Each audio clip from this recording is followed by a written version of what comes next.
Hey! Welcome to my channel! Sa video ito, i-share ko sa inyo kung magkano yung sinasahod ng chef, waitress, at housekeeping dito sa Finland. Ang mga offer dito ay depende kung anong agency or employer ang may hawak sa'yo. Mapabaguhan ka or old staff ka dito sa Finland, iba-iba ang offer. Iba-iba ang basic salary per hour kahit pa pareho lang ang position nyo dito. May mga employer or agency kasi dito sa Finland na mababa magbigay at meron din namang mataas. So, ang swerte mo kapag ang employer mo ay mataas magbigay ng pasahod. Per hour ang bigayan dito sa Finland. Ibig sabihin, ang sahod mo nakadepende kung ilang oras yung pinasok mo. So, kung may OT ka at meron kang mga night differential, plus may holidays ka pa, malaki-laki yung sasahurin mo dito. Ang per hour dito ay sumasahod every 10th and 30th of the month. Ibig sabihin, 2 beses ka sasahod sa isang buwan. Pero 1 beses ka lang kakaltasan ng tax. Meron din namang mga employer or agency na fixed monthly salary na yung binibigay. Bawas na rin doon lahat. Yung bayad mo sa accommodation, yung bayad mo sa tax, health insurance, at iba pa. So, ibig sabihin, yung papasok sa account mo, yun na ang pinaka sahod mo. Okay, without further ado, simulan na natin. Alam kong excited na kayo kung magkano yung pasahod dito sa Finland. Para sa housekeeping, pumapatak sa 11 euro and 12 euro per hour ang sahod dito ng housekeeping. Maximum 8 hours duty per day. Plus, pwede ring mag-overtime. May mga Sundays duty, holidays.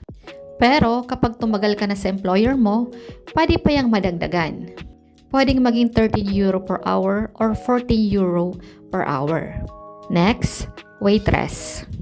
Ang sahod dito ng waitress ay pumapatak ng 13 euro and 40 euro per hour.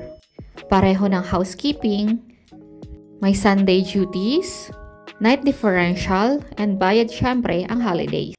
Masaya mag-waitress dito kasi laging may overtime.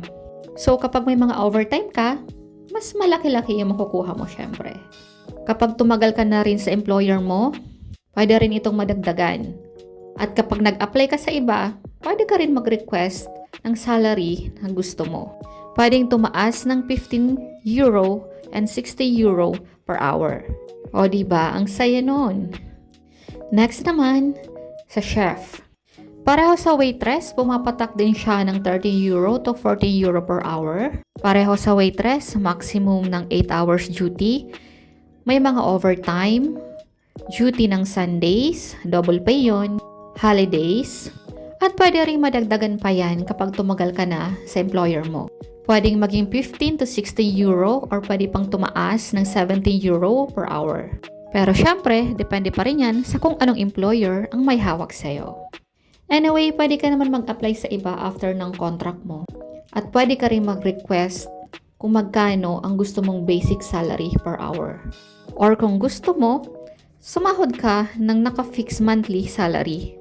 Take note, kayo po ang magbabayad ng bahay nyo dito sa Finland. Wala pong libreng pabahay or accommodation dito sa Finland. Kapag ang accommodation mo ay malayo sa workplace mo, katulad sa mga city like Helsinki, Tampere, or Turku, sagot mo din ang transportation mo.